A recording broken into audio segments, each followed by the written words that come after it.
Hey, what's going on? CoinOpTV subscribers, Robert Walkner here. In this video, I want to talk about C, Apple TV Plus's brand new show, episode 4. It's called The River. We're going to talk some spoilers here. If you want to get my impressions of C without spoilers, check out episodes 1, 2, and 3 review. I'll put a link to that in the description below. Also, if you guys are brand new, please subscribe, like, favorite, comment, bell, icon, thumbs up, subs up, all that jazz. Anyway, let's get started. We got spoilers. We're talking details and spoilers. First off, it kind of continues the episode right from where we left off with episode 3, where the witch finders are arriving at the Alkenny tribe.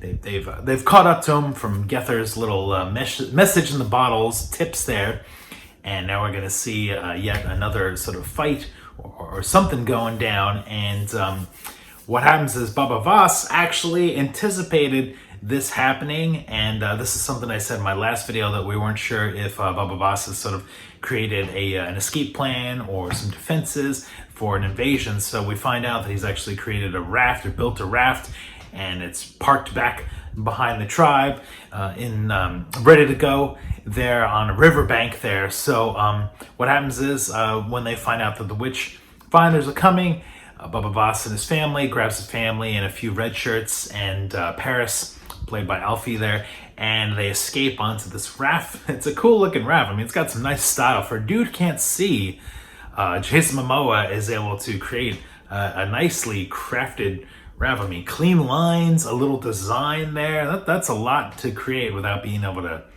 see with your eyes there. So props to him there. So in the middle of things, the witch hunter general, witch finder. I keep thinking of him as a witch hunter. I feel like that's what they should be called. The witch hunters, not so much the witch finders. But either way, he got him in prison as a camp, and it's like, all right, we're gonna go find Baba Voss and get down those witch children that they're after. And so let's see what happens then. So then we got this big crazy fight that takes place on the riverfront on each side, which actually was kind of fun to watch. It was kind of interesting to see. I guess the gimmick of the show every week is, how are they going to make a fight scene around a bunch of people who can't see with their eyes, a bunch of blind people fighting each other? And it was kind of like, all right, we're going to go down on each side of the riverbanks, and the boat's going to come through. We're going to listen. We're going to swing some rope. I kind of thought maybe they could just randomly throw some spears or rocks even. I mean, you can skid rocks across the water to kind of hear if they stop and hit a boat. So I'm not even sure if the gimmicks are taking it even that far. Like, I feel like they could take it up a little bit of a notch there with the gimmicks and the tricks. I do like that they had the dogs kind of sniffing in and barking and finding things out. I feel like they can use more of the animals. Let's get some owls and some crows and some eagles and hawks. Let's get some birds coming in, because that would have been kind of interesting to see, like, hawks and eagles attacking, because the birds, you can train the birds and they can see, so that would be no problem. So anyway, got a bit of a cool fight scene on the boat. A couple of red shirts that tagged along. There's my red shirt there, tagged along, get offed.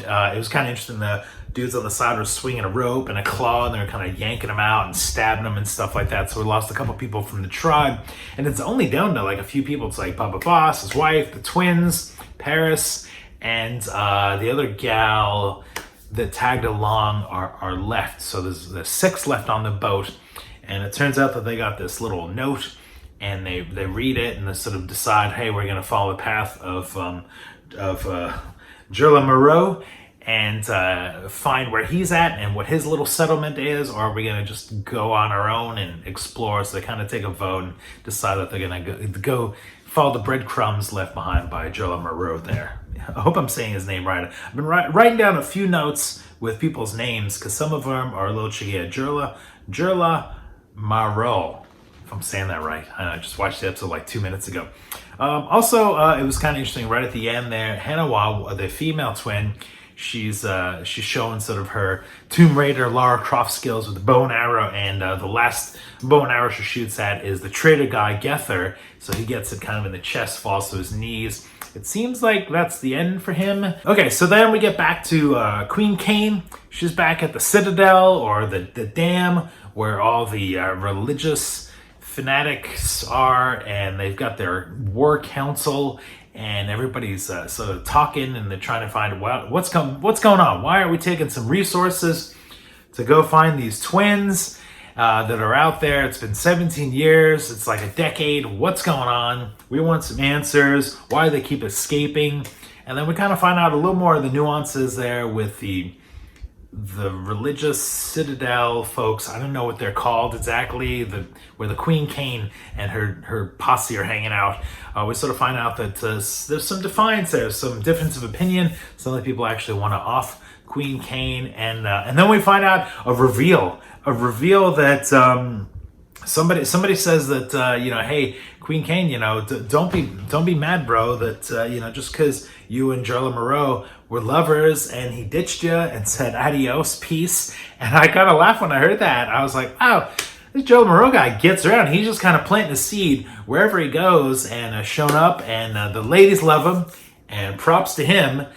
Dude's hardly in the show at all, but he's planted the seeds, and many people either want to see him, meet him, they want to find him, kill him, they want to love him, they want to hate him. So it's this interesting kind of MacGuffin character out there that we hardly see. We kind of met him briefly for one episode. I have a feeling, there's going to be more of him. So let's see. So here's some downsides of the episode. There's some negatives. We're on this boat for a long time. There's a lot of dialogue. There's a lot of bad dialogue, and the twins, some of the actors on the show, not really that strong, or at least maybe the material they've been given, not really that strong. And there was some stuff going on the boat where they're talking and talking and talking. I was just like, I don't need to have action 90% of an episode. I can have some dialogue and some exposition and stuff like that. But when it's just kind of done poorly or on the nose or not interesting, that got me a little bored. So I kind of put a note on that. And then also, we're in the Citadel there with the dam, with Queen Kane. A lot of talking there. I did like that we were sort of introduced to what looked like another shadow character, hanging out and spying for the Queen there. So, we did get a little more establishing there. But I kind of feel like we need to get a third element to the show, or maybe a fourth element, because we got Jason Momoa's tribe. We got the Queen Kane and her doings, and then we got the Witchfinder. And we do have Gerla Moreau out there hiding around. So maybe we need a fifth thing, some sort of other object, other tribe, other scenario or something that we can kind of grasp into. I mean, I grew up, we just watched 8 seasons of Game of Thrones recently, and there was a lot of stories intertwined within that.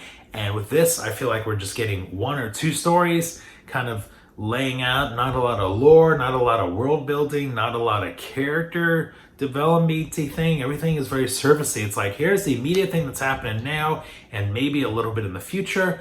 Would like to see a little more depth come into things there as well.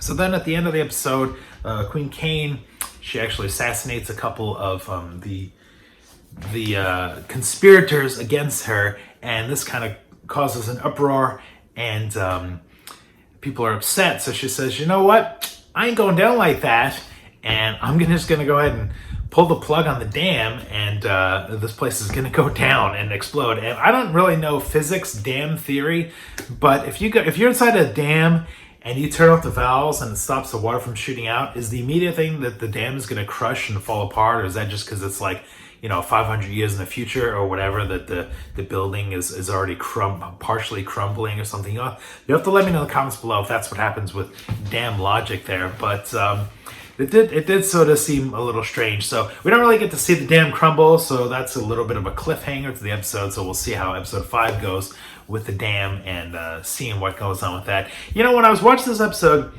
there was a lot of chase and escape and mountains and waters and things going on like that. It kind of reminded me of the movie The Last of the Mohegans, if you haven't seen that, where there was kind of some of the Native American tribes going after one another, and a lot of small battles in a bigger battle kind of going on, and reminded me of that. It does also, when we get into the Queen and her citadel and her followers, that kind of reminds me of Beneath the Planet of the Apes, with the the religious folks that are worshiping the neutron bomb or the atom bomb, whatever it is, in the second Planet of the Apes movie many years ago in the 70s, I think.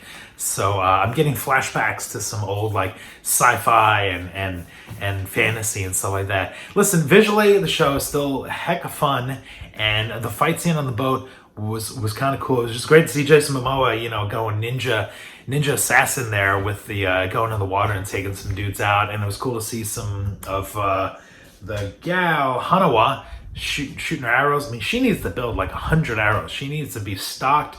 The boy twin needs to have knives and axes. They need to be ready for war. They just don't seem very armed and ready for battle, and it seems like they're doing a lot of running, and they could see, I mean, bow and arrow, you could just take dudes out from across the stream and you'd be good to go. So all right, so that's it for this video. I've been reading your comments, great comments. A lot of you guys thought I went a little overboard saying that I didn't like the queen praying, master praying stuff that was in the first couple episodes. So it was cool. So let me know in this video what kind of comments or concerns you had with C episode 4 on Apple TV Plus. And if you guys are new, please subscribe. Doing some more of these reviews. When Disney Plus launches, I'll do some reviews of some of those shows as well. For CoinOpTV, thanks for watching.